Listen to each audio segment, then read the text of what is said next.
बड़ी खबर पर बड़ी और सार्थक बहस के साथ हम लेकर हाजिर है 5 की पंचायत। मैं हूं आपके साथ रीमा पराशर। ऑपरेशन सिंदूर को लेकर जो हमारे सांसद गए थे ना प्रतिनिधिमंडल में, वो कल शाम को प्रधानमंत्री से मिले और प्रधानमंत्री से मिलने के बाद जिस तरह की बॉडी लैंग्वेज दिखाई दी, जिस तरह की पिक्चर सामने आई, उससे साफ पता चल गया कि भारत का डंका दुनिया में बजाने के बाद और जो फीडबैक मिला वो सब प्रधानमंत्री को दिया उन्होंने, सभी काफ़ी खुश नज़र आए। लेकिन उनकी खुशी जाहिर तौर पर जब वो गए थे तब से लेकर अब तक, आज सुबह तक अलग अलग तरीके से उसमें खलल डालने की कोशिश की गई। आज फिर से कांग्रेस की तरफ से बयान आया और फिर से ऐसे कटाक्ष किए गए उन सांसदों पर जिन्होंने जाकर भारत के सुरक्षा कर्मियों, भारत की आर्मी, भारत की मतलब सेना और सरकार के बारे में अच्छा बोला और बताया कि किस तरीके से शौर्य का एक पूरा जीता जागता उदाहरण ऑपरेशन सिंदूर के जरिए भारत ने दिया, पाकिस्तान को बेनकाब किया और पाकिस्तान को ना सिर्फ बेनकाब किया बल्कि पूरी तरह से पोल भी खोलकर रख दी। तो आज भी जयराम रमेश का स्टेटमेंट आता है, आज भी संजय राउत का स्टेटमेंट आता है, आज भी सबके स्टेटमेंट आते हैं, लेकिन चौंकाने वाली बात आती है ममता बनर्जी की तरफ से, जिनकी पार्टी की तरफ से अभिषेक बनर्जी, जो काफी खासम खास भी है ममता बनर्जी के, उन्होंने जाकर बताया कि किस तरह से सफल रहा ऑपरेशन सिंदूर विदेश में। लेकिन ममता बनर्जी ने एक बार फिर से सरकार पर सवाल खड़े किए, एक बार फिर से बीएसएफ पर सवाल खड़े किए, एक बार फिर से ये कह दिया कि भाई हमारे हाथ में बहुत बड़ा मौका था लेकिन हमने चूक दिया मौका। कभी उनको सिंदूर के नाम से दिक्कत थी कि ऑपरेशन में सिंदूर नाम क्यों रखा गया, और अब उनको दिक्कत ही तमाम चीज़ों से है। तो आज ज़रा इसी बात पर चर्चा करते हैं, क्योंकि विदेश मंत्री एस जयशंकर ने सीधे तौर पर दो टूक कह दिया है कि अब पाकिस्तान का जिक्र जब भी किया जाए दुनिया में तो उसको पाकिस्तान नहीं बल्कि आतंकिस्तान नाम से पुकारा जाए, क्योंकि असली काम जो पाकिस्तान का है वो पूरी दुनिया में और भारत में आतंक फैलाना है। इसलिए ये उन्होंने विश्व मंच पर बात रख दी, उस फोरम पर बात रख दी जहां पर सभी लोग इस बात को सुन रहे थे। तो अब से पाकिस्तान को आतंकिस्तान कहा जाए, यही बात भारत ने साफ कर दी है। तो एक तरफ भारत की ये कूटनीति और रणनीति है और दूसरी तरफ राजनेता एक अपनी अलग तरीके की कूटनीति बनाने में लगे हुए हैं, जो कि विपक्ष के नेता हैं वही। तो जरा उनकी कूटनीति और रणनीति क्या है आखिर, जो देश की जनता के खिलाफ जाकर बात कर रही है, उनकी मुद्दों पर बात ना करके उनके खिलाफ जाकर बात कर रही है, उस पर चर्चा करेंगे और खास मेहमान हमारे साथ जुड़ेंगे। लेकिन सबसे पहले आइए जरा वो कॉन्ट्राडिक्टरी जो सांसद कुछ कह रहे हैं, पार्टी लाइन कुछ और कह रही है, वो जरा बयान सुनते हैं और उसके बाद इस चर्चा को आगे बढ़ाएंगे।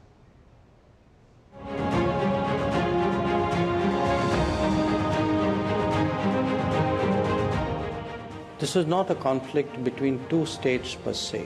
This is actually a response to the threat and to the practice of terrorism. So I would urge you to make it, don't think of it as India-Pakistan, think of it as India-Terroristan. You will then appreciate it. हमारे सांसद भी यहाँ वहाँ घूम रहे हैं और आतंकवादी भी यहाँ वहाँ घूम रहे हैं। हमारा उद्देश्य ये था कि पाकिस्तान को अंतर्राष्ट्रीय मुख्यधारा से अलग किया जाए। आज तक जो भी पाकिस्तान के नापाक मंसूबे रहे हैं उसकी सच्चाई लोगों तक पहुंचाना थी और हमारा जो लक्ष्य था या हमारा जो टीचा था वो उसी के ऊपर केंद्रित था। कुछ लोग टूरिस्ट अट्रैक्शन स्पॉट्स में जा रहे हैं, दिख रहा है, लोग ट्वीट भी कर रहे हैं, एमपीस दिखता है। We all shared lots of things with him, and I'm sure that in the fullness of time some of this will be apparent. But one general proposition I've noticed is that in every country, people came back saying this was a very good idea, that countries appreciated having members of parliament come and visit them. And we all suggested we should make a practice of this more often, sending MPs to engage with legislators in other countries. And the Prime Minister certainly seemed to take that idea on board. It was his idea to begin with, but it was well received in other countries.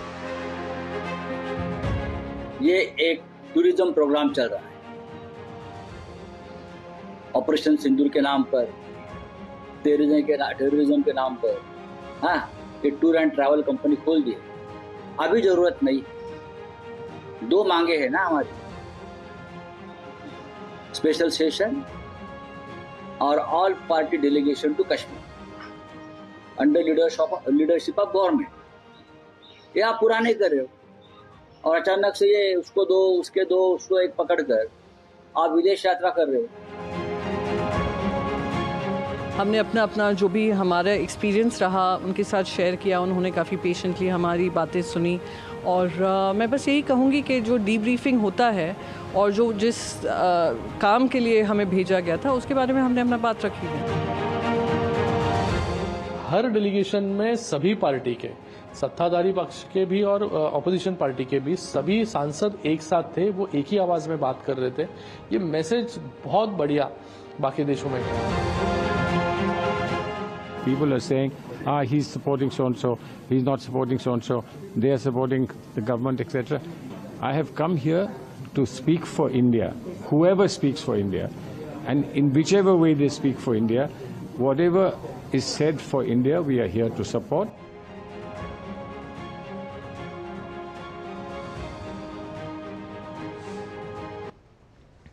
तो तस्वीरें आपने देखी, प्रधानमंत्री ने गर्मजोशी से अपने घर पर स्वागत भी किया, सबसे उनकी टेबल पर जाकर मिले भी और सबसे फीडबैक लिया कि आखिर जो लाइन थी भारत की, वो लाइन आखिर क्या रही, किस तरह का रिस्पांस मिला, वो सारा फीडबैक प्रधानमंत्री ने लिया। चलिए ज़रा शुरुआत करते हैं बहस की।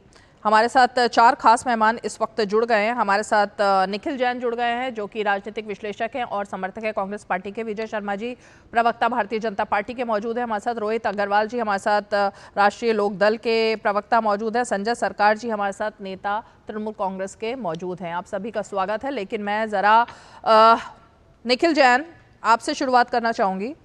जिस तरीके के बयान आए हैं और आ रहे थे, एक पीड़ा थी सलमान खुर्शीद के मन में, एक पीड़ा थी मनीष तिवारी के मन में और एक पीड़ा थी शशि थरूर के मन में कि एक तरफ वो भारत का झंडा लेकर गए हैं, भारत का झंडा लहरा रहे हैं, फहरा रहे हैं, शान आन और बान भारत की वो सब आगे बढ़ा रहे हैं, लेकिन दूसरी तरफ अपने ही देश में उदित राज हैं, अपने ही देश में जयराम रमेश हैं, पवन खेड़ा हैं, तमाम ऐसे नेता हैं जो उनको डिरेल करने पर लगे हुए हैं, जो बराबर ये कह रहे हैं कि नहीं नहीं आप शान नहीं बढ़ा रहे हैं, आप तो अपमान कर रहे हैं पार्टी लाइन का।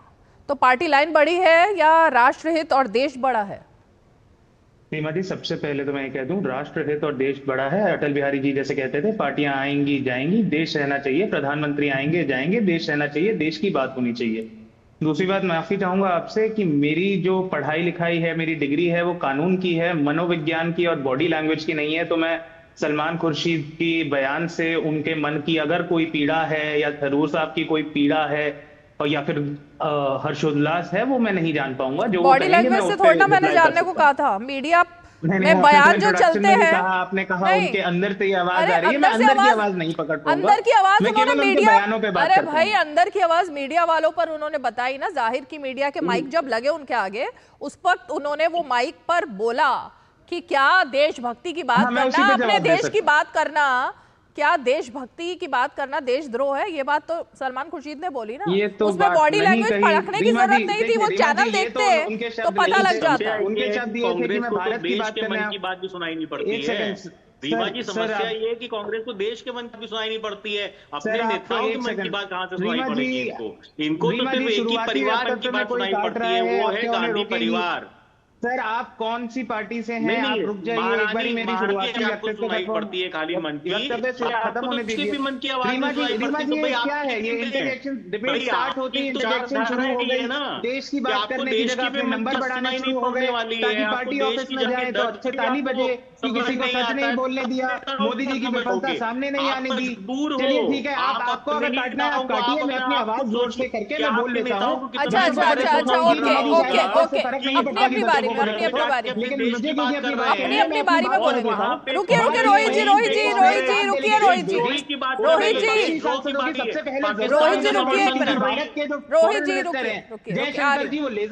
अपनी बारी में आएंगे, आ रहे हैं।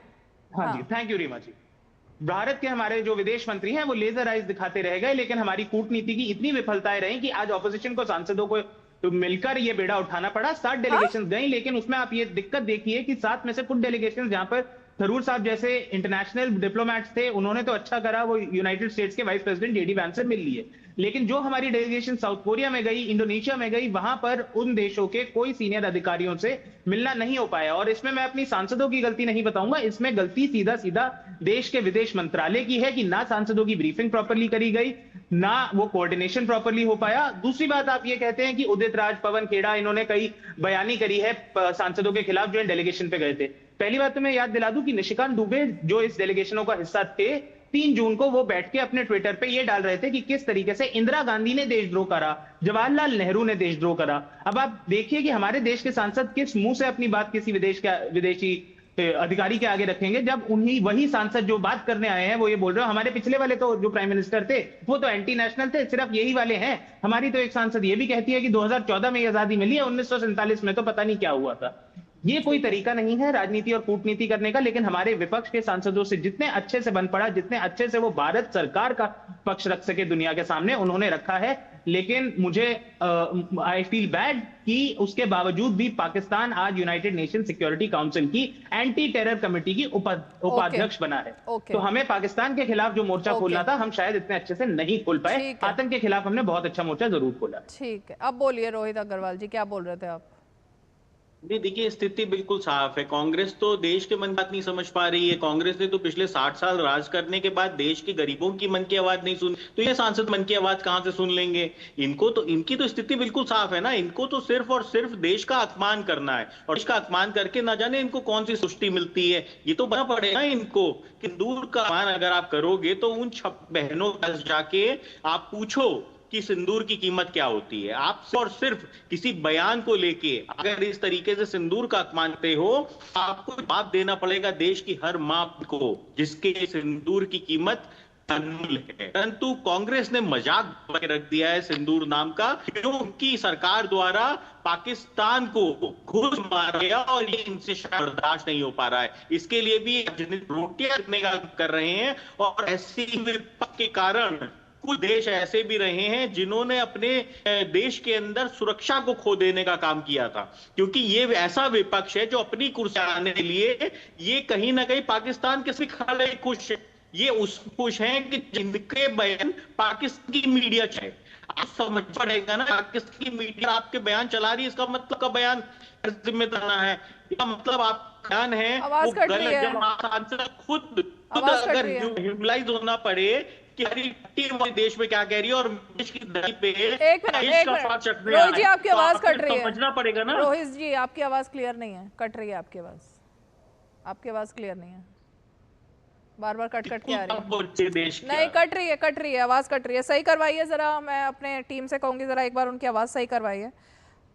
हाँ, संजय सरकार जी, ऑपरेशन सिंदूर के नाम से तकलीफ हो सकती है ममता बनर्जी को, लेकिन वो एक महिला भी हैं, किसी भी राज्य की मुख्यमंत्री हैं और महिला के तौर पर जानी जाती है, महिला नेत्री के तौर पर उनकी पहचान भी है। एक सिंदूर के नाम से क्यों दिक्कत थी? अब जब उन्होंने बड़ाई भी की तो भी उसमें ऑपरेशन सिंदूर का नाम नहीं आता है। फिर बीएसएफ को लेकर सवाल खड़े होते हैं। अब बीएसएफ की हालत उन्होंने पश्चिम बंगाल में क्या बना रखी है, फिर सवाल उस पर भी खड़े होंगे कि जब वहाँ पर बीएसएफ की बारी आती है तो हाथ बांध दिए जाते हैं, लेकिन जब दूसरी तरफ बात आती है तो बीएसएफ का वो नाम लेती हैं। ऐसी कोई मजबूरी है क्या? रीमा जी, आपसे गुड इवनिंग। मैं कहना चाहूँगा बीच में मत चीरिएगा और बीच में कुछ मत भी बोलिएगा। हमको बोलने का मौका जब दिए हैं, उम्मीद करेंगे आप मेरे को पूरा बोलने देंगे। हम तो लोकतंत्र के चौथे स्तंभ में बैठे हुए हैं, हमको बोलने का आवाज सब जगह होना चाहिए, लेकिन कहीं कहीं रुक भी जाता है। मैं कविता से शुरू करता हूँ। मैं जो भगवान को सौदा करते हैं वो इंसानों को कीमत का जाने, जो धानों को कीमत दे ना पाए वो किसानों को कीमत का जाने, जो सैनिकों को बलिदान को राजनीति करे उस शहीदों को कीमत क्या जाने, जो पत्नी को मांग में सिंदूर दे ना पाए वो सिंदूर का कीमत क्या जाने। मेरा कविता का मीनिंग शायद आप समझ गए हैं। नहीं, मैं नहीं समझी। बेतुकी बातें मेरे को समझ ही नहीं आती। पॉइंट पे बात होती है तो समझ आती है, ये इधर उधर की राजनीति में ही समझ में आती नहीं, किसी की समझ में नहीं आती। दर्शक भी हंसते हैं ऐसी बातों पर। दर्शकों को भी हंसी आती है कि उल जलूल बातें क्यों करने के लिए चैनल पर बैठ जाते हैं लोग। दर्शक भी इस चीज को सीरियसली नहीं लेते।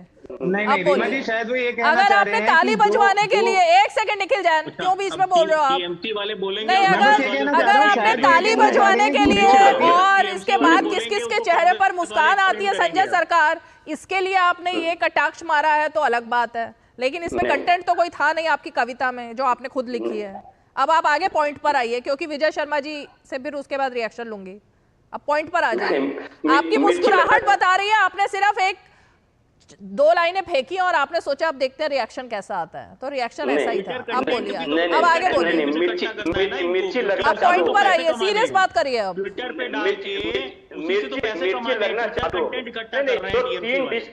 जो 3 डिस्ट्रिक्ट लेके एक पार्टी चलाता है उसको प्रवक्ता का बात क्या सुनने चाहिए? बोलिए, किसी को अंगली पकड़ता है बचपन में, और जो बुजुर्ग होता है कंधों में हाथ लगते पॉइंट पर आइए, पॉइंट पर, आरएलडी का, पॉइंट पर, सीरियस डिबेट में आइए। आरएलडी को बात अगर जवाब, अरे सीरियस डिबेट में आइए, सीरियस डिबेट में आइए। उसको जवाब देने का हम सोचते हैं, जवाब को कोई लायक बीच में मत बोलिए please Rohit ji. Okay okay okay okay, serious debate में आइए Sanjay ji please, serious debate में आइए। अब नहीं पाते कहीं, अकेले के दम में जीत नहीं पाते हैं। सीरियस बात करते हैं, सीरियस बात करते हैं। वर्कर भी नहीं देंगे इसको जवाब, तो मेरा बूथ वर्कर भी नहीं देगा। संजय सरकार जी सीरियस डिबेट में आइए प्लीज। क्या बोले जा रहे हैं आप?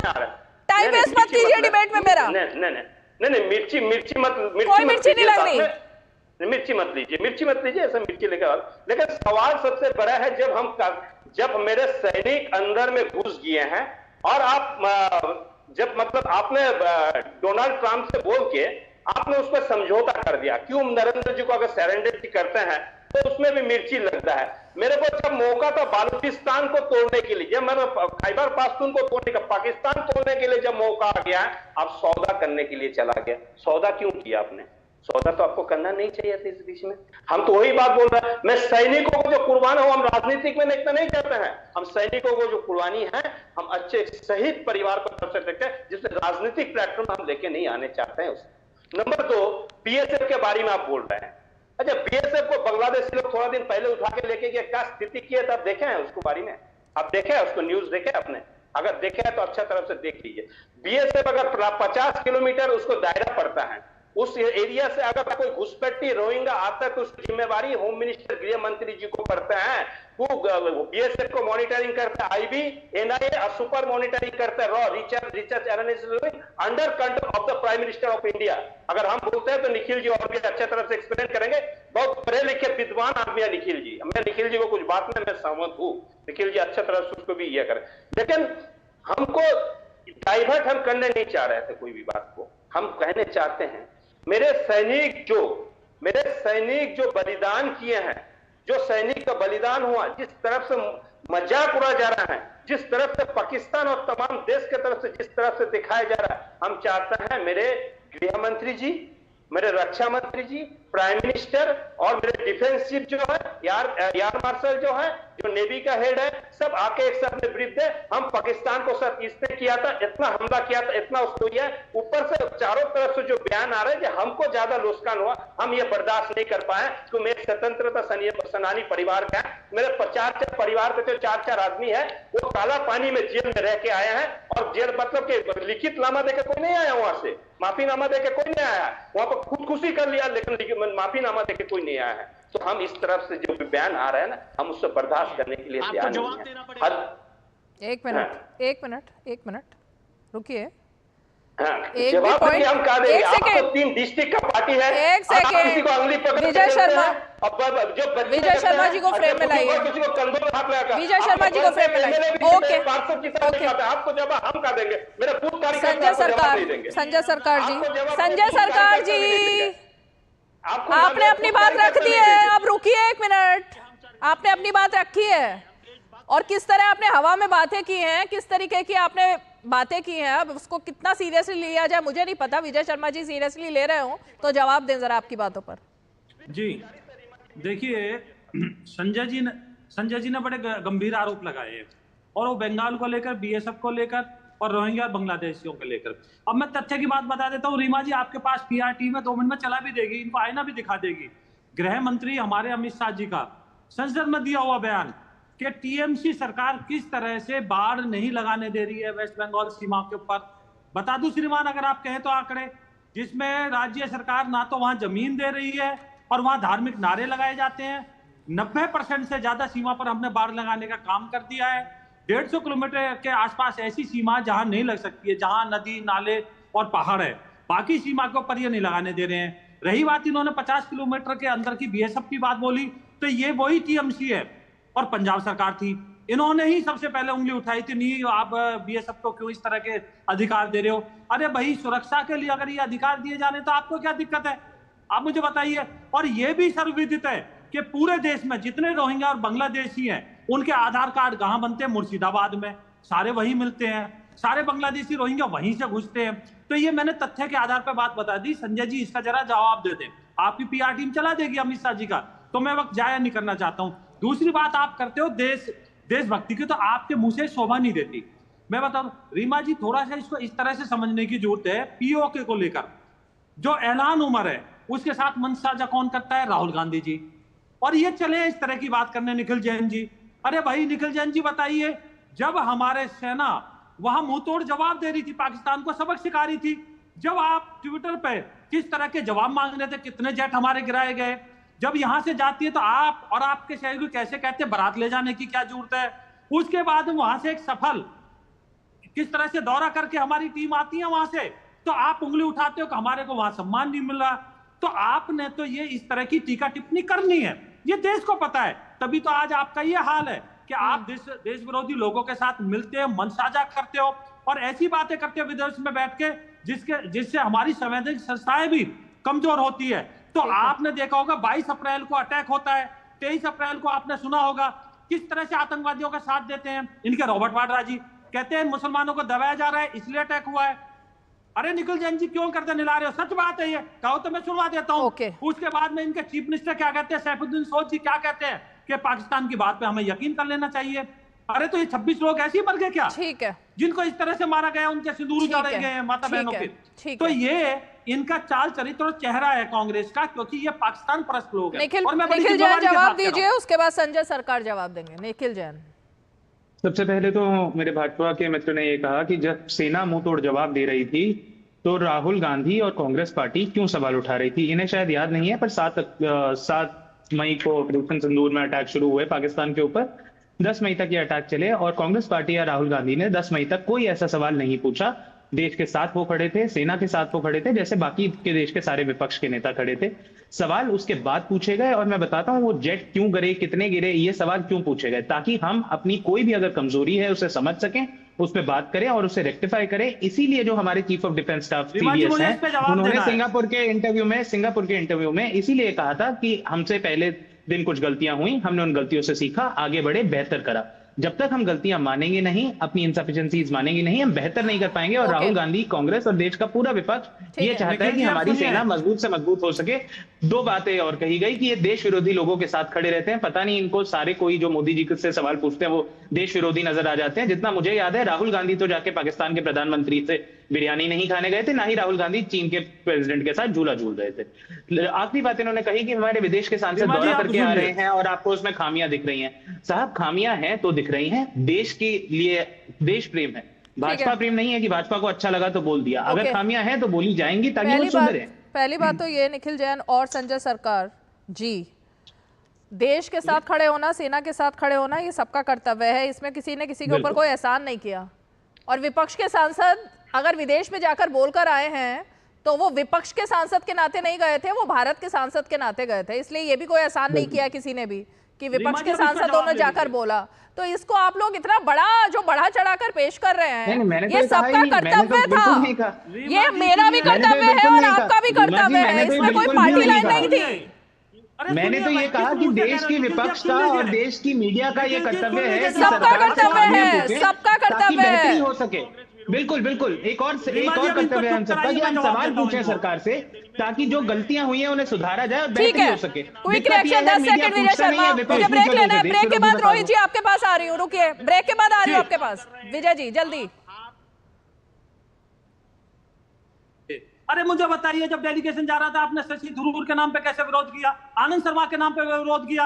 अरे 1978 से लेकर 2007 तक वो यूएन में रहे हैं, विभिन्न पदों पर रहे हैं, उसके अनुभव का अगर देश में कोई काम आए तो क्या दिक्कत है? आनंद शर्मा जी किस तरह से वाणिज्य मंत्री रहे हैं, सलमान खुर्शीद आपने देखा होगा किस तरह से विदेश मंत्री रहे हैं, तो आपने तो उनका भी विरोध किया था। दूसरा मैं बताता हूँ चाइना की बात। हाँ। आपके जो नेता है ना, एम्बेसडर के साथ चुपके कैसे मिल रहे थे डोकलाम पे, जब हमारी सेना सामने बैठी थी, किस तरह से गलवान में हमारी सेना ने पीटा, आप कैसे कह रहे थे हमारी सेना पिट के आ गई?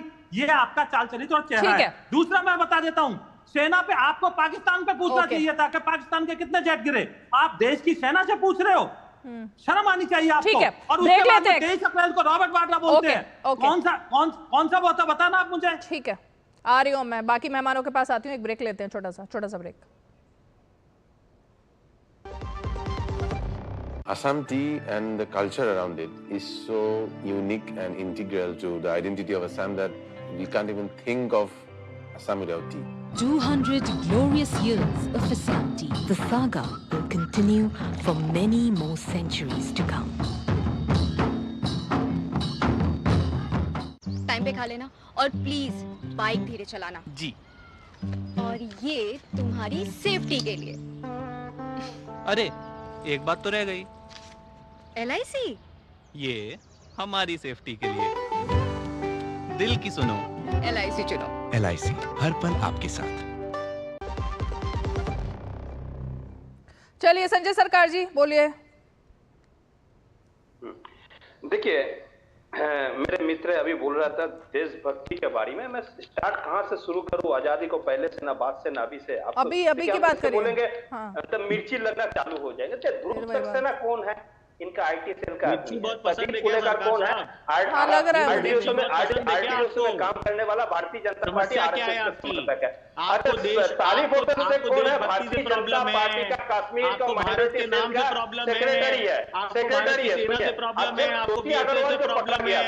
किस चीज से प्रॉब्लम है आपको? ये तो बताइए ना, आपको हिंदुओं से प्रॉब्लम है, आपको मांग के सिंदूर से प्रॉब्लम है, आपको देश के अंदर प्रॉब्लम ही प्रॉब्लम है ना। आपको बांग्लादेश बना देना चाहते हो, आप पाकिस्तान बना देना चाहते हो, आपको प्रेम पाकिस्तान से है। अरे भाई मिर्ची पसंद है तो मिर्ची खाओ ना। यहाँ पे बैठ के देश की बुराई क्यों कर रहे हो? देश से गद्दारी कर देगा काम क्यों कर रहे हो? अरे अपनी कुर्सी बचाने के लिए देश से गद्दारी करोगे क्या? कुर्सी बचाने के लिए पाकिस्तान पर बातें करोगे क्या? भारत का अपमान करके आपको लगता है कि आप समझ नहीं आ रहा? दोनों लोग बोलेंगे तो समझ नहीं आएगा। तो आप भी सुरक्षित दोनों बोलेंगे तो समझ नहीं आएगा। बंगाल तब तक सुरक्षित है जब तक भारत सुरक्षित है। ठीक है भाई, एक करके बोलिए प्लीज। एक करके बोलिए। एक जीरो बट्टा सन्नाटा पार्टी को जो प्रवक्ता यहाँ बैठा है उसको जवाब मेरा बूथ कार्यकर्ता नहीं देता है, हम देंगे इसको जवाब। क्या रीमा जी अब क्या जीरो बट्टा सन्नाटा पार्टी को क्या बोल रहे हो आप संजय सरकार? रीमा जी एक जीरो आप एक सीरियस पार्टी हो या नहीं हो भाई? रुकिए एक मिनट, एक सेकेंड म्यूट कीजिए इनको। संजय सरकार सॉरी, ज्ञान नहीं है इस तरीके की भाषा का इस्तेमाल यहाँ नहीं होता इस चैनल पर बैठ करके। थोड़ा सा ब्रेन लगाइए अपना, थोड़ा ढंग की भाषा बोलिए, थोड़े से संस्कार दिखाइए कि आप क्या ढंग से बोलिए। क्या शब्द बोल रहे हैं आप? ये किसी के बारे में भी आप क्या शब्द बोल रहे हैं संजय सरकार? ये तृणमूल कांग्रेस की भाषा नहीं हो सकती है इस तरीके की। थोड़ा सा तमीज रखिए बातचीत में अपनी। बोलिए अब। अभी आपने अगर गलत वर्ड फिर यूज किया तो मेरे को फिर आपको म्यूट करना पड़ेगा। आप अपनी उम्र का भी लिहाज कीजिए और अपनी पार्टी का लिहाज कीजिए जरा। हाँ जरा तमीज के साथ पेश आइए थोड़ा। ना हम तो तमीज को साथ ही बोल रहे हैं। शब्दों का इस्तेमाल और चयन जो है वो तमीज के साथ होना चाहिए। हम तो तमीज को साथ ही बोल रहे हैं। RLD जो पार्टी है, मैं एक चीज बताता हूँ, ये शो मैं RLD पार्टी के ऊपर नहीं कर रही हूँ सर।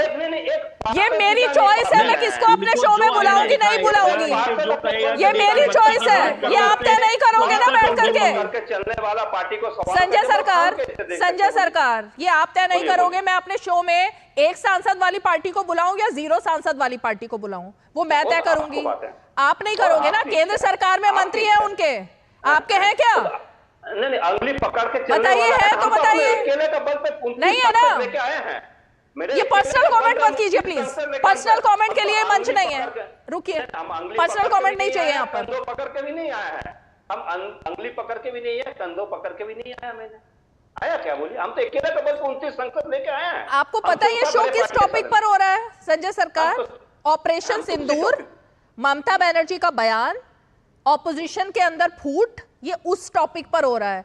आरएलडी के गठन, आरएलडी की वर्तमान स्थिति, आरएलडी की क्या देश में और सरकार में स्थिति है, कहां तक पहुंची, कैसे पहुंची, ये मेरे आज के शो का टॉपिक नहीं है संजय सरकार। इसलिए कृपा करके आप वापस टॉपिक पर आइए और टॉपिक पर चर्चा कीजिए। अब आरएलडी पर मेरा टॉपिक नहीं है। अब आपको आखिरी बार बता रही हूं, रोहित अग्रवाल पर पर्सनल कमेंट मत कीजिए। अब बोलिए। ठीक है, नहीं देखिए, जब आपको ऑपरेशन सिंदूर चालू हुआ था, दीदी ने पहले अपने ट्वीट में एक शब्द लिखा था। क्या शब्द लिखा था? जय हिंद जय भारत लिखा था। हाँ, लिखा कि नहीं आप बोलिए। किसको मतलब हम सेना और देश, जब देश लड़ाई में जाते हैं हम देश को साथ में रहते हैं। और मेरे संसद महोदय जी भी जहां पर गया है वहां पर भी जाकर देश के पक्ष में बात रखे हैं। आप देखें बाहर में रखा नहीं है। हम जब देश के खिलाफ कोई अंगली उठाता है, हम तमाम देशवासी और हम प्रधानमंत्री के हिसाब से नहीं देखते, मैं देश की स्थिति के हिसाब से देखता है। सबको साथ में रहना बहुत जरूरी है। हम तो देशभक्त पर जो काम करते हैं हम हमेशा उसको समर्थन करते हैं। सिंदूर से क्या दिक्कत थी? ऑपरेशन सिंदूर के नाम से क्या दिक्कत है ममता बनर्जी को? नहीं, सिंदूर से कोई दिक्कत नहीं है। फिर क्या दिक्कत क्या होता है, जैसे दिखा रहे हैं जो लेफ्टिनेंट जनरल मोदी जी वहां पर लड़ाई करने के लिए जाए, जो शहीद हुए हैं, जो सैनिक लड़े हैं, उसको बारे में एक ऑपरेशन सिंदूर के नाम से क्या दिक्कत है? सिंदूर शब्द से क्या दिक्कत है, मैं ये जानना चाह रही हूँ। नहीं, हम तो देखिए सिंदूर के शब्द से मेरे कोई भी दिक्कत कहीं नहीं है ना। हम सिंदूर नहीं है, बिल्कुल नहीं है, आज भी नहीं है, आने वाला पल भी नहीं है। क्यों? जो सिंदूर जिस तरफ से मिटा गया है, अगर पाकिस्तान पूरा कब्जा हो जाता था, वर्ल्ड का मैप से अगर पाकिस्तान चल जाता था, उससे ज्यादा खुश हमसे ज्यादा और हिंदुस्तान से ज्यादा खुशी ये पॉइंट है। ठीक है, ओके, पॉइंट नोटेड। अब बोलिए रोहित अग्रवाल, जवाब दीजिए। आप भी पर्सनल कमेंट मत कीजिएगा। नहीं, देखिए पर्सनल कमेंट करने का कोई मतलब नहीं बनता, क्योंकि जो व्यक्ति के नेता अगर पाकिस्तान की टीवी में जाके वहां के स्टार प्रचारक बने, तो ऐसी पार्टी के लिए मैं कोई पर्सनल कमेंट करना भी नहीं चाहता हूं। इनको खुद समझना चाहिए, अपना खुद का इनको अवलोकन करना चाहिए कि इनके नेताओं के बयान पाकिस्तान की टीवी में क्या कर रहे हैं। इसका मतलब है कि आप कुछ ना कुछ तो गलत कर ही रहे हैं ना। जब आपके स्वयं के सांसद जब विदेश में जाके भारत की बात रख रहे हैं और उनको लग रहा है कि हम पार्टी विरोधी गतिविधियों में काम कर रहे हैं, तो इसका मतलब आप कहीं ना कहीं कुछ तो गलत कर ही रहे हैं। जब आप अपना अवलोकन नहीं कर पा रहे तो आप दूसरे का क्या अवलोकन करेंगे? तो इसलिए इनके ऊपर पर्सनल कमेंट तो कोई बनता ही नहीं है। देखिए, सिंदूर का अपमान करना बहुत आसान है, परंतु सिंदूर की कीमत को समझना उन 26 महिलाओं, उन 26 पीड़ितों से जाके पूछिए जिनके पतियों को सिंदूर के नाम पे मार दिया गया, जिनके पतियों को ये सुन के मार दिया गया कि आप हिंदू हैं कि आप मुसलमान हैं, कलमा पढ़ पाते हैं कि नहीं पढ़ पाते हैं। उन 26 महिलाओं से पूछिए सिंदूर की कीमत क्या होती है। आप कभी नहीं बता पाएंगे कि सिंदूर की कीमत क्या होती है। भारत माता की जय बोलने के लिए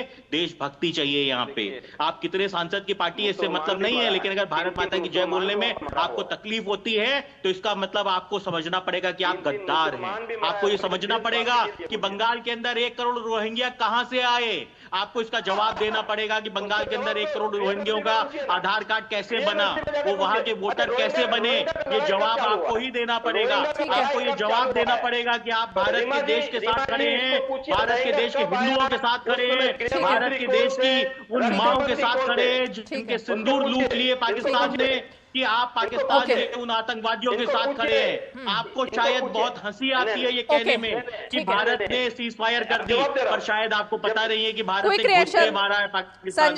संजय सरकार कोई पाकिस्तान का प्राइम मिनिस्टर कह रहा है कि भारत ने घुस के मारा है पाकिस्तान के अंदर। ओके, हम जवाब दे रहा हूँ रिमा जी, 10 सेकंड समय दीजिए, जवाब देता है।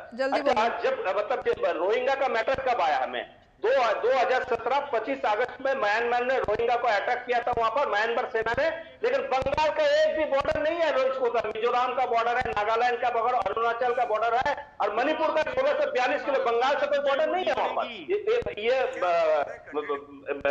माननीय महोदय जी को जानकारी नहीं है, नंबर 1। नंबर 2, उस समय गृह मंत्री थे राजनाथ सिंह, रक्षा मंत्री थे निर्मला सीतारामन। बॉर्डर देखने का देखिए, अगर रोहिंग्या आता है तो कैसे म्यांमार से मिजोरम होकर आने पड़ता है, नागालैंड होकर आने पड़ता है उसको। और आने पड़ते हैं अरुणाचल होके और मणिपुर होके आने पड़ता है। जो 1642 किलोमीटर बॉर्डर उसी साइड में पड़ता है। ये जियोग्राफिकल एलओसी का नक्शा है।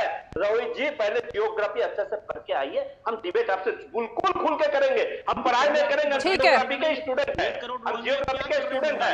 अब सवाल ये है कि किस तरह से गृह मंत्री अमित शाह ने भी ये बात बोली है, और यही बात मुझे लग रहा है संजय सरकार आप भी यही बात समझ रहे हैं कि मुस्लिम वोट बैंक के लिए ही ऑपरेशन सिंदूर का विरोध किया जाता है, उसके खिलाफ बोला जाता है, उस शब्द का इस्तेमाल अपने प्रस्ताव में नहीं किया जाता है, क्योंकि अगर सिंदूर, वो तो पता ही है ना सिंदूर किस धर्म के साथ जुड़ा होता है, किसकी आस्था के साथ जुड़ा होता है। अगर सिंदूर शब्द का इस्तेमाल कर लेते तो शायद कोई नाराज हो जाता, शायद किसी को बुरा लग जाता, शायद कोई हर्ट हो जाता। एक ब्रेक लेते हैं, ब्रेक के बाद विजय शर्मा और संजय सरकार को लीजिएगा वर्सेस में।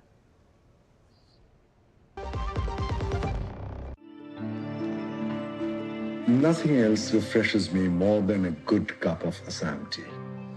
It's a magical beverage. 200 glorious years of Assam tea. The saga will continue for many more centuries to come.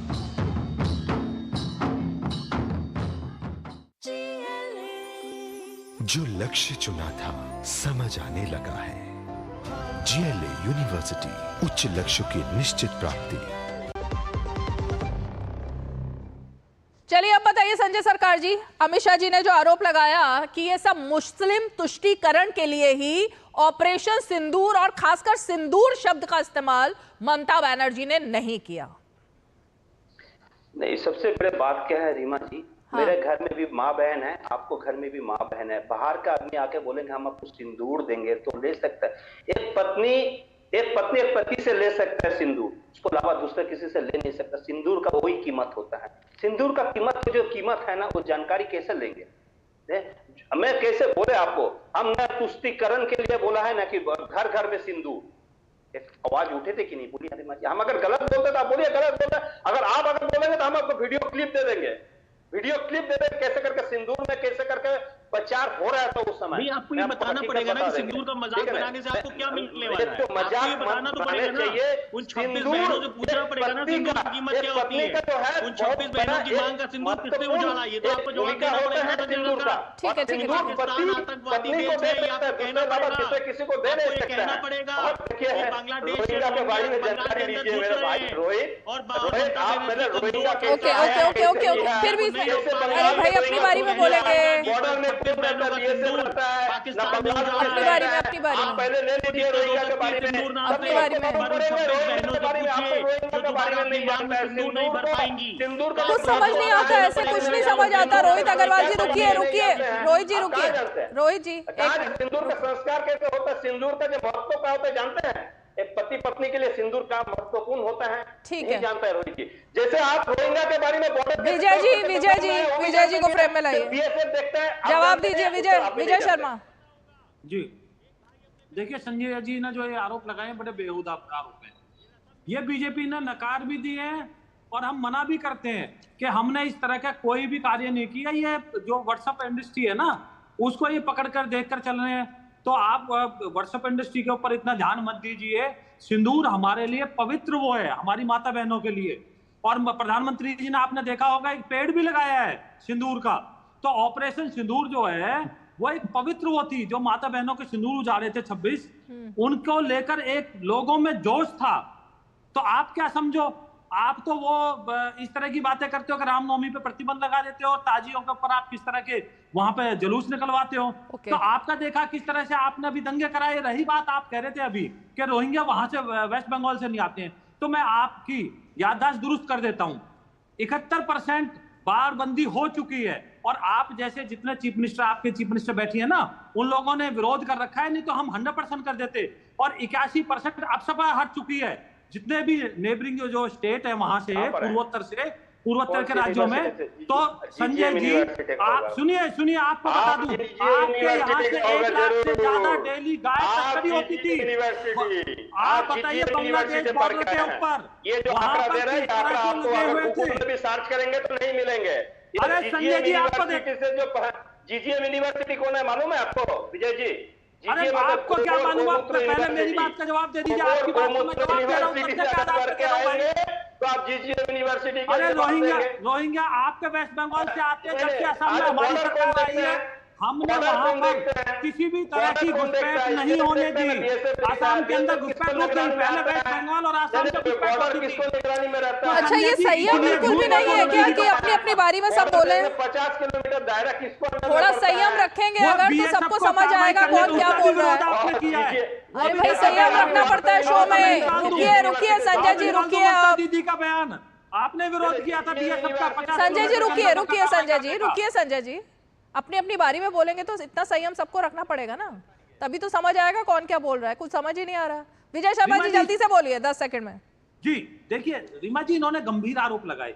जितने पूर्वोत्तर के राज्य हैं उनके अंदर हमने बाड़बंदी कर दी है लगभग, लेकिन वेस्ट बंगाल एक ऐसा राज्य है जहां अभी भी घुसपैठ होती है, क्योंकि स्टेट में इनकी सरकार है। आसाम से घुसपैठ होती थी, हमने 100% रोक दी वहां पर, और अब सपा भी हमने वहां के अंदर रोक दी। तो ये घुसपैठ रोहिंग्या और बांग्लादेशी इनके यहाँ से, और आधार कार्ड भी बनते हैं। फिर मैं रिपीटली आरोप लगा रहा हूं और बड़ी गंभीरता के साथ आरोप लगा रहा हूं, और आप तुष्टीकरण की चाशनी में खोए हुए हो, डूबे हुए हो। तुष्टीकरण की जो ये बात है निखिल जैन, यही बात कांग्रेस पार्टी पर भी तो लागू होती है ना, सिर्फ ममता बनर्जी पर नहीं। सिंदूर शब्द का अपमान तो उदित राज ने भी किया, सिंदूर शब्द का अपमान तो आपकी पार्टी के नेता भी लगातार कर रहे हैं, तो सिर्फ ममता बनर्जी क्यों? आपकी पार्टी भी पीछे नहीं रही थी इससे? तो निखिल जैन। रीमा जी, मुझे तो याद नहीं उदित राज ने सिंदूर शब्द का अपमान कहाँ किया। हाँ, मुझे ये जरूर याद है कि बीजेपी की वेस्ट बंगाल की महिला मोर्चा के अध्यक्ष ने सिंदूर यात्रा निकाल के महिलाओं के घर सिंदूर पहुंचाने की कोशिश करी, जो हमारे टीएमसी के प्रवक्ता मित्र कह रहे थे। और मैं टीओआई का एक आर्टिकल से ही पढ़ रहा हूँ, 21 मई 2025 का आर्टिकल है, बीजेपी विमेन्स विंग होल्ड सिंदूर यात्रा टू ऑनर फोर्सेस। और रीमा जी, आपको शायद खुद याद होगा, कुछ दिनों पहले मैं आप ही के साथ आप ही के स्टूडियो में शो पे बैठा था, जहां पर आप मुझे बता रही थी कि कैसे सिंदूर भगवान हनुमान को भी चढ़ाया जाता है, हनुमान जी को भी सिंदूर चढ़ाया जाता है। तो अब बीजेपी इससे मुखर सकती है, अब इससे बीजेपी मुखर सकती है। लेकिन बात यह है, बीजेपी ने कोशिश जरूर करी थी, उसके बाद जब इनको डर लगा कि लोगों के घरों में जाके सिंदूर ऐसे महिलाओं को देंगे पड़ेंगे, तो बंद कर दिया। सिंदूर यात्रा अलग चीज हो गई और घर घर सिंदूर पहुंचाना अलग चीज हो गई, दोनों में फर्क है ना। आप कह रहे हो घर घर पहुंचा रहे हैं, तो ऐसा नहीं समझा, घर घर नहीं पहुंचा रही है बीजेपी सिंदूर, ऐसा कहां हुआ है? किसके घर गया सिंदूर? रीमा जी, कुछ the Morcha will soon launch a door to door campaign to take the message to every household, reach the Times of India article. और यही हमारी चर्चा भी हुई थी रीमा जी कुछ ही दिन पहले आप ही के साथ, जब मैं आप ही के स्टूडियो में था। आप ही ने समझाया था मुझे कि सिंदूर किस प्रकार से हनुमान जी का प्रतीक भी है। तब तो बीजेपी जोरों शोरों से ये सिंदूर बांटने की कर रही थी। जब पता लगा कि हिंदू महिलाओं को अपमानित फील होगा, इससे हिंदू घरों में विवाद होगा, तो ये डर के सरेंडर कर दिए, क्योंकि ये तो ये करते आए हैं बहुत समय से। देश के साथ तो कह रहे ने खड़ा होना नहीं है। अब रही बात 23 अप्रैल की, करी थी मेरे भाजपा के मित्र ने कि 23 अप्रैल में पाकिस्तान के साथ खड़े हो गए। मुझे तो याद नहीं कांग्रेस का कौन पाकिस्तान के साथ खड़ा हुआ था, लेकिन ये जरूर याद है बीजेपी छत्तीसगढ़ ने घिबली कार्टून बनाया था लेफ्टिनेंट विनय नारवाल की वाइफ जब उनके मृत शरीर के साथ बैठी हुई थी, उसका घिबली कार्टून बना के लिखते हैं धर्म नहीं जाति नहीं धर्म पूछा था। 8 दिन बाद खैर कास्ट सेंसस खुद ही ले आए, वो एक अलग बात यह है कि जब से ये ऑपरेशन शुरू हुआ है तब से बीजेपी ने भड़काने की लोगों को कोशिश करी है। इन्होंने ऑल पार्टी मीटिंग जो हुई ऑपरेशन सिंदूर से पहले, ग्राफिक चला था जरा दोबारा रिपीट कीजिए। ये जो अभी ग्राफिक चला उसमें निगाह डालिएगा निखिल जैन, किसने क्या बोला। रीमा जी सुनिए, ये देखिए बीजेपी छत्तीसगढ़ का ऑफिशियल हैंडल, जब उनकी बीजेपी छत्तीसगढ़ का official Twitter handle, BJP Chhattisgarh का ऑफिशियल ट्विटर हैंडल हमारे एक मृत सेना के अधिकारी जिनको आतंकवादियों ने मारा था पहलगाम हमले पे, उनकी बीवी के साथ उनकी तस्वीर लेके कार्टून बना के भड़काऊ चीजें फैला रहा था। किसने की थी? नेता तब भी वो वाला ग्राफिक दोबारा चलाइए जरा, किस नेता ने क्या बयान दिया कि देश में हिंदू मुसलमान की खाई बढ़े। आपके नेता बिल्कुल आतंकवादियों के साथ खड़े थे उसमें। क्या बोलते हैं कि किसी ने मुस्लिम से पूछ लीजिए, बोलते हैं कि पाकिस्तान के मसले इंडिया से बहुत लंबे रहे हैं, कुछ गलत नहीं कह रहे हैं। आपको अगर जरा सा भी इतिहास का ज्ञान होता, हिमाचल के मंत्री क्या बोलते हैं, कूटनीति का ज्ञान होता ना, तो आप मनीष शंकर अय्यर की स्टेटमेंट। एक सेकंड, अब ये देखिए, एक मिनट रुके संजय सरकार को फ्रेम में लाइए। आतंकवाद के विरुद्ध भारत के रुख से दुनिया को अवगत कराया, फिर उकसाया तो मिलेगा कड़ा जवाब। अब वो कह रहे हैं उन्हें न्याय के कटघरे में नहीं लाया गया है। ये तो बात हो रही है शशि थरूर वर्सेस इनकी जयराम रमेश की। लेकिन अब इसमें एक और बात आती है, अभिषेक बनर्जी का बयान आएगा अभी इसमें। अभिषेक बनर्जी ने कहा, जब उनको भी उनकी पार्टी के हिसाब से बात की गई, प्रधानमंत्री ऐसे आयोजन करते रहते हैं, हमने अपने अनुभव पीएम के साथ साझा किए। मतलब ऐसे आयोजन करते रहते हैं प्रधानमंत्री, ये संजय राउत कह रहे हैं। अलग अलग पार्टी के मतलब अलग ही सुर चल रहे हैं। प्रियंका चतुर्वेदी ने डंका बजाया तो वो वहां पर उनको भी, क्या देशभक्त होना इतना मुश्किल है? अब संजय राउत ने उसके बाद भी कह दिया कि आप विदेश में देश के प्रतिनिधि बनकर जाते हैं, किसी पार्टी के नहीं। अब ये क्या एंगल आ गया? घर में लोग राजनीतिक बात करते हैं, लेकिन अब कुल मिलाकर ये जो बयान है संजय सरकार जी और निखिल जैन, ये आप ही के लिए चलवा रही हूं मैं दोनों चीजें। शशि थरूर को भाजपा अपनी पार्टी में प्रवक्ता बना दे, जब शशि थरूर ने वहां पर रखा एक एक पॉइंट तो इतना ज्यादा खल गया। मैं कभी भी अपनी राजनीतिक महत्वाकांक्षा को राष्ट्रीय हितों से ऊपर नहीं रखूंगा। संजय सरकार, ये बात किसने कही? अभिषेक बनर्जी ने। अच्छी बात कही उन्होंने बहुत। आज शुरू हुआ था ना शो, तो मैंने यही बात की थी, हम सबका फर्ज है देशभक्ति के बारे में बात करना, और ना सिर्फ बात करना बल्कि हर फोरम पर देशभक्ति दिखाना। रीमा जी बड़ी महत्वपूर्ण है, इन्होंने निखिल जी ने झूठ बोला। देखिए मेरे को बोलने नहीं दे रहे। अब ये एक मिनट, विजय शर्मा क्या दिखा रहे हैं, जरा दिखाइए क्या दिखा रहे हैं। देखिए जरा, इन्होंने बोला था कि घर घर सिंदूर पहुंचाएगी भाजपा, ये फेक न्यूज है। फेक न्यूज है, बस खत्म बात। बिल्कुल दिखा रहे हैं, फेक न्यूज है, आप झूठ बोल रहे हैं। फेक न्यूज है निखिल जी, देखिए मेरे पास आर्टिकल है। अरे फेक न्यूज आर्टिकल है, मैं तुम्हारे ट्वीट में दिखाई है बाकी। ऊपर करिए थोड़ा इसको, विजय शर्मा जी ऊपर करिए। अच्छा, मैं एक सेकंड रीमा जी, जब मैं कोई प्रिंट आउट दिखाता हूं तब तो आप शो नहीं रोकती।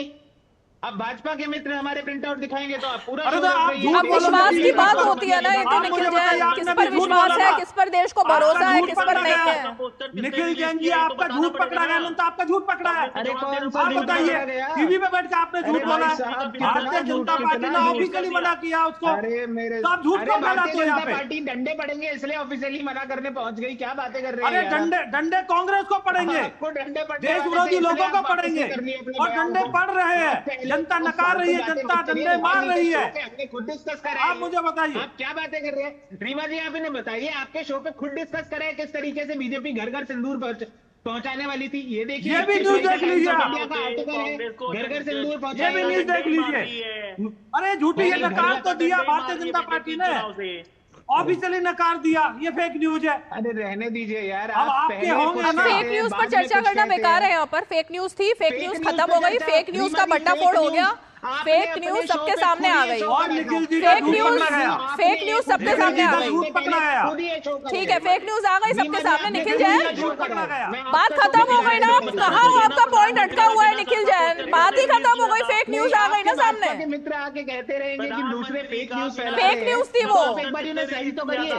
फेक न्यूज थी संजय सरकार, फेक न्यूज। मुझे फेक न्यूज पर चर्चा नहीं करनी संजय सरकार। नहीं, आप देश का चौथा स्तंभ है, डेमोक्रेसी का, लोकतंत्र का चौथा स्तंभ है। हाँ, तो मुझे फेक न्यूज पर चर्चा नहीं करनी भाई, नहीं करनी, फेक न्यूज पे नहीं करनी मुझे चर्चा। आप तो प्रधानमंत्री का बिना सर का पोस्टर इशू कर रहे थे ना, कांग्रेस वाले। प्रधानमंत्री का बिना सर का पोस्टर जब घोषित किया था, उसके बाद जवाब मिल गया ना, पाकिस्तान में घुस के मारा, पाकिस्तान में घुस के मारा। उन्होंने कहा था ना आतंकवादियों ने मोदी को बता देना, तो मोदी ने बता दिया कि भारत का 56 इंच का सीना है, कांग्रेस का नहीं होगा, पर हर भारतीय का सीना 56 इंच का है, क्योंकि भारत की सरकार ने, भारत की सेना ने, भारत की सेना ने वो पराक्रम दिखाया है जिसकी वजह से कांग्रेस बलबला रही है, क्योंकि देशद्रोह का दूसरा चेहरा। अब ये जो बात रोहित अग्रवाल कह रहे हैं, निखिल जैन, निखिल जैन, निखिल जैन, निखिल जैन, निखिल जैन, अरे भाई सुन लो निखिल जैन, रोहित अग्रवाल जो बात कह रहे हैं, आ रही हूँ रुकिए, रोहित अग्रवाल जो बात कह रहे हैं वही पॉइंट है। कांग्रेस की स्ट्रेटेजी शुरू से लेकर अब तक, आज के दिन तक फेल होती हुई दिख रही है। अचानक से गायब वाला पोस्टर आता है, जब डांट पड़ती है और बैकलैश होता है दुनिया भर में और देश भर में, फिर पोस्टर डिलीट, फिर अचानक से सरेंडर वाला, अरे भाई रुको, सरेंडर वाली बात आती है, फिर जब बैकलैश होता है तो अब सब चुप है सरेंडर पर। सरेंडर किया है राहुल गांधी ने, सरेंडर किया है राहुल गांधी ने पाकिस्तान के सामने, पता नहीं क्या मजबूरी है, सरेंडर किया है राहुल गांधी ने पाकिस्तान के और आतंकवाद के सामने, पता नहीं क्या मजबूरी है। सत्ता की कितनी भूख है कि भारत का भी सौदा करने चलती है। अगर कोई सरेंडर कर रहा है तो कांग्रेस पार्टी कर रही है, कांग्रेस पार्टी के खुद के सांसद विदेश में जाके देश के पराक्रम की बात करते हैं, पर कांग्रेस पार्टी देश के अंदर देश के पराक्रम की बात करने से शर्मिंदा होती है। ये बताना पड़ेगा कांग्रेस पार्टी को, आतंकवाद के साथ कांग्रेस पार्टी क्यों खड़ी दिख रही है, पाकिस्तान के साथ कांग्रेस पार्टी क्यों खड़ी दिख रही है। मजबूरी थी कि चवन्नी की तरह पलटना पड़ा? चवन्नी अभी आती है क्या? चवन्नी तो मार्केट में बंद हो गई शायद। मजबूरी थी कि चवन्नी की तरह पलटना पड़ा? चवन्नी बंद हो गई। निखिल जैन ने कहा था कि चवन्नी नहीं हूँ जो पलट जाऊंगा, चुनाव से जस्ट पहले 2 महीने पहले पलट गए चवन्नी की तरह। पता है आपको कहां से आया? कौन सी मजबूरी आन पड़ी थी बताइए। कांग्रेस के प्रधानमंत्री नेहरू जी सरेंडर कर गए थे, इस वजह से पीओके आया। जिस पीओके की आप बात कर रहे हैं ना, वो नेहरू जी अगर सरेंडर न किए होते तो पीओके ना आता। आपको पता है पाकिस्तान ऑक्यूपाइड कश्मीर क्योंकि नेहरू जी सरेंडर कर रहे थे इसलिए पीओके बना। अन्यथा सरदार पटेल ने कहा था घुस के मारो, जैसे नरेंद्र मोदी ने घुस के मारा है पाकिस्तान को, इसी तरीके से सरदार पटेल चाहते थे घुस के मारो, पर नेहरू जी सरेंडर कर गए थे। आपको पता है ना पीओके कहां से आया? देश के 2 हिस्से किसने किए? कांग्रेस ने। देश के 2 हिस्से किसने किए? पाकिस्तान की समस्या Nikhil Jain okay okay okay okay okay Congress से पैदा किया ये आतंकवाद, ठीक है ओके ओके रोहित जी रुकिए। निखिल जैन सुनो निखिल जैन सुनिए। निखिल जैन, इतिहास के पन्नों में सब कुछ दर्ज है देश के बारे में। पीओके 1971 में क्या हालत हुई थी और तब पीओके क्यों नहीं आ पाया, उससे पहले पीओके क्यों नहीं आ पाया, 1947 में ऐसा क्या हुआ था कि पीओके नहीं आ पाया, ये बात प्रधानमंत्री ने बता दी थी। इसलिए संजय सरकार जी, जो आप भी कह रहे हो कि पीओके आना चाहिए था, इससे पहले की सरकारों से ये सवाल जरूर पूछना चाहिए कि पीओके क्यों नहीं लेकर आ पाए थे। अब पीओके क्यों नहीं ला पाई कांग्रेस पार्टी और यूपीए इतने समय तक सत्ता में रहने के बाद? ये सवाल बार बार हर देशवासी के मन में घर कर गया है। हर बार यही सवाल उठता है कि क्यों पीओके नहीं ला पाए, क्यों पीओके पर चर्चा नहीं हुई। लेकिन निखिल जैन, उन्हीं के आतंकवादियों को सारी उम्मीदें पहले ये पूछ लीजिए कि कोई भी आतंकवादी आज तक ये पकड़ पाए? 34 जवानों हमारे 34 जवानों को वीरगति को प्राप्त होना पड़ा जब चाइना हमारे बॉर्डर पार कर। मेरे ख्याल से निखिल जैन आपने ओके अभी जब चेनाब ब्रिज, एक मिनट रुकिए मुझे ब्रेक लेना भाई, रुको। अभी जब चेनाब ब्रिज का उद्घाटन हुआ ना और उसके बाद प्रधानमंत्री ने वहां एक बात कही थी, एक मिनट प्रधानमंत्री ने वहां एक बात कही थी कि मुझे अब ऐसा लग रहा है कि सारे अच्छे काम जो हैं वो मेरे ही लिए छूटे हुए हैं। तो आप सही कह रहे हो, ये पीओके जो आप लोग नहीं कर पाए ना, वो लगता है कि प्रधानमंत्री के लिए छूटा हुआ है। अब उन्होंने तो कह ही दिया है कि लगता है सारे अच्छे काम मेरे ही लिए छूटे हुए हैं, तो वेट करना चाहिए। निखिल जैन, क्योंकि संजय सरकार भी ना यूपीए से पूछेंगे ना कांग्रेस से पूछेंगे, वो भी पूछ तो नरेंद्र मोदी से ही रहे कि पीओके क्यों नहीं आया। बोला था तो इसलिए सवाल तो है।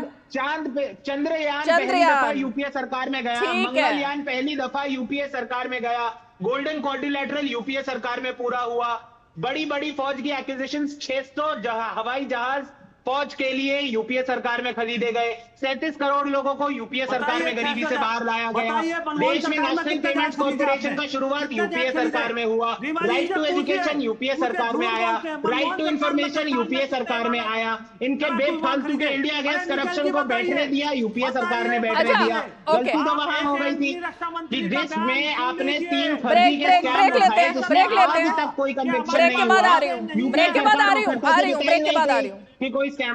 ब्रेक के बाद फाइनल कमेंट के लिए आएंगे।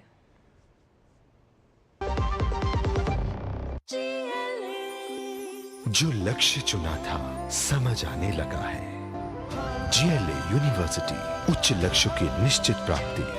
मैं छोटी थी तब मोबाइल में सिर्फ फोन आते थे, आज मेरी स्कॉलरशिप भी आते हैं, अप्पा के किसान सम्मान के पैसे भी आते हैं, अम्मा के सखी मंडल के पैसा भी मोबाइल से ही आते हैं। इस डिजिटल भारत ने बचपन से ही डीबीटी और यूपीआई देखा है। यही नया भारत बड़ा होकर बनाएगा विकसित भारत। मेरे ख्याल से फाइनल कमेंट लेना है। और एक दर्शक ने अभी प्रोग्राम देखते देखते मुझे टैग करते हुए और चैनल को टैग करते हुए निखिल जैन और संजय सरकार आपके लिए एक बात लिखी है, और उसने लिखा है जहां एक और राष्ट्रीय मुद्दों पर एकजुटता की अपेक्षा थी, वहीं कुछ दलों ने संकीर्ण राजनीतिक लाभ के लिए आलोचना को ही चुना। अरे निखिल जैन हटाओ, ये हटाइए, सुन लीजिए पहले दर्शक क्या बोल रहे हैं आपके बारे में, वो सुनिए। ये दर्शाता है कि राजनीतिक नैतिकता की कमी से राष्ट्रीय हित प्रभावित होता है, एकता और सहमति के बजाय दलगत स्वार्थ है और वोट बैंक की चिंता हावी हो जाती है। ये किसी नेता का बयान नहीं है संजय सरकार जी और निखिल जैन, ये एक दर्शक ने चैनल देखते देखते और प्रोग्राम देखते देखते अभी लिखा है। तो मेरे ख्याल से जनता की भावना पर एक फाइनल कमेंट कर दीजिए। आपके दर्शक को कहना चाह जनता की भावना पर फाइनल कमेंट संजय सरकार, उसके बाद एक एक करके चारों मेहमान जल्दी से। संजय सरकार, देखिए सबसे बड़ी बात, देखिए मैं जब बचपन में छोटे थे तो हमको परिवार में सिखाया गया था कि तुम एक स्वतंत्रता परिवार का देश से बड़ा तुमको बात कुछ नहीं। हाँ। तुम मेरे नाना जी दादाजी पेंशन भी नहीं लिया, लेकिन आप नेताजी सुभाष चंद्र बोस को मानते हैं कि नहीं बताइए? मानते हैं ना। आसाम का विधायक है शिलादित्य देव, भारतीय जनता पार्टी गोसाई का विधायक है, उसने ओपन बोल रहे हैं, क्या बोल रहे हैं, सुभाष चंद्र बोस जैसे वर्ल्ड का सबसे बड़ा आतंकी कहीं नहीं हो सकता है। ठीक है, खुदीराम बसु इतना Vijay Sharma final comment. Okay, वक्त कम है, विजय शर्मा जी जल्दी से फाइनल कमेंट। इसको एक्सप्लेन करना चाहिए। ओके विजय शर्मा। संजय जी अपनी आंख खोलिए, इंडिया गेट के पास आइए। सुभाष चंद्र बोस सुनिए